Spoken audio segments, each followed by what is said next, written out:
just over a week, of course, until the Chancellor Rachel Reeves will unveil her spring statement, which is expected to announce further spending cuts to keep the deficit and borrowing under control. This as many UK businesses are facing tax rises when an increase in employers' national insurance comes into force next month. Small businesses then, of course, key to driving the economic growth the government so desperately wants and needs. So what would help them? What is the prescription? The latest report from Goldman Sachs, built on their 10,000 small businesses programme, contains some key recommendations. Joining us to discuss is Asahi Pompey, Global Head of Corporate Engagement at Goldman Sachs and President of the Goldman Sachs Foundation. Asahi, thanks for joining us in the studio. What is the sentiment right now amongst the small businesses that Goldman engages with across the UK?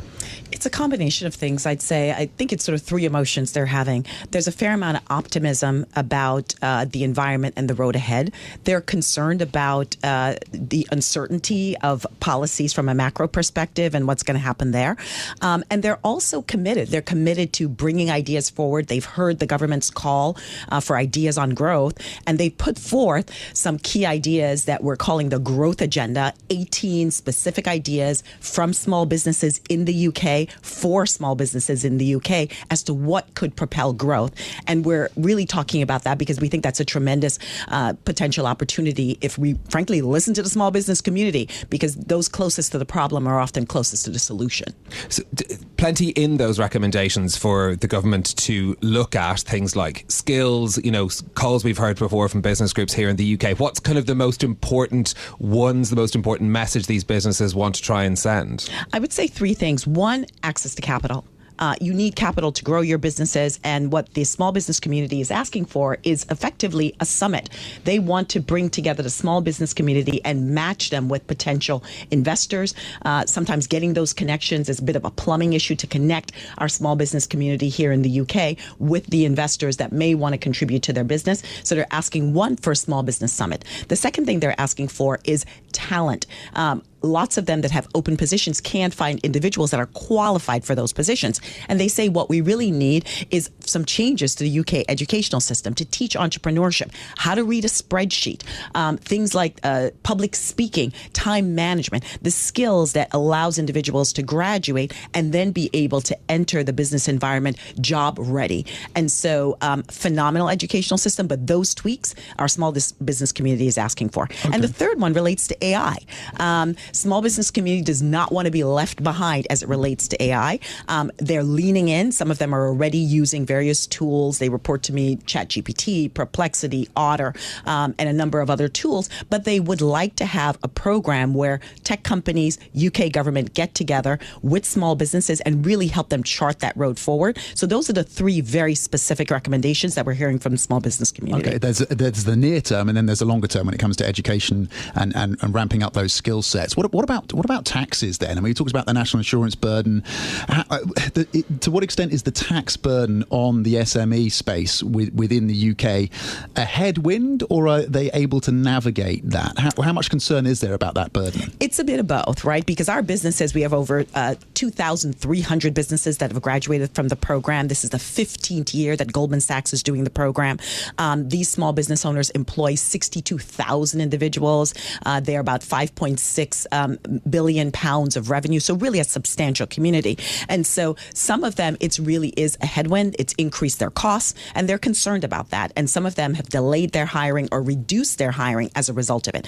Other businesses in our community are a bit larger, and for them, they're able to absorb the costs a bit more. Is sentiment worse now than it was a year ago or before the government changed? I wouldn't say it's worse now. I think what we're seeing is, with all the tariff discussions, a fair amount of uncertainty about what's going to happen. So our small business owners in that environment tend to stand still. If you're going to open that new factory, if you're going to launch that new product, you're going to stand still and sort of figure out, well, what's the environment I'm going into before I expend those costs? So what we're seeing is a slowing in terms of certain decision making that the small businesses had previously, had on tap. How are they thinking about international markets? And I was speaking to the CEO of Euronext today, and he said, look, the US is simply becoming far less compelling as an international investment destination for European businesses. And he expects a slowdown in European businesses looking, for example, to IPO in the US. When it comes to the view around Europe versus the US, whether this government needs to be more in terms of that relationship with Brussels and Europe, what is the sense there from small businesses? What are they prioritizing in terms of their international markets? It's a fabulous question, because that's one of the things that we've been asking them about, which is, what is your interest in terms of export, doing business? Almost universally, they're very, very interested in tapping more into the U.S. market. We're hearing that across sector. Some of them are saying, one, how do I do that? What's the roadmap to be able to do that? Two, the regulatory burden in terms of navigating that. Certainly the tariffs conversation is a part of that as well, but the interest is unequivocally there. And I think they're trying to figure out how they could potentially do that, because they're interested in growth. And so is the growth opportunity here in the UK, but maybe there's additional growth opportunity in the U.S. as well. As I often say to people, when I talk to business owners, we've got 16,000 in the United States that have graduated from the program, the 2,300 here. I'm often asked, is the grass greener in the United States? And I usually say, the grass is greener where you water it, right? And so the UK small business community is an extremely vibrant community.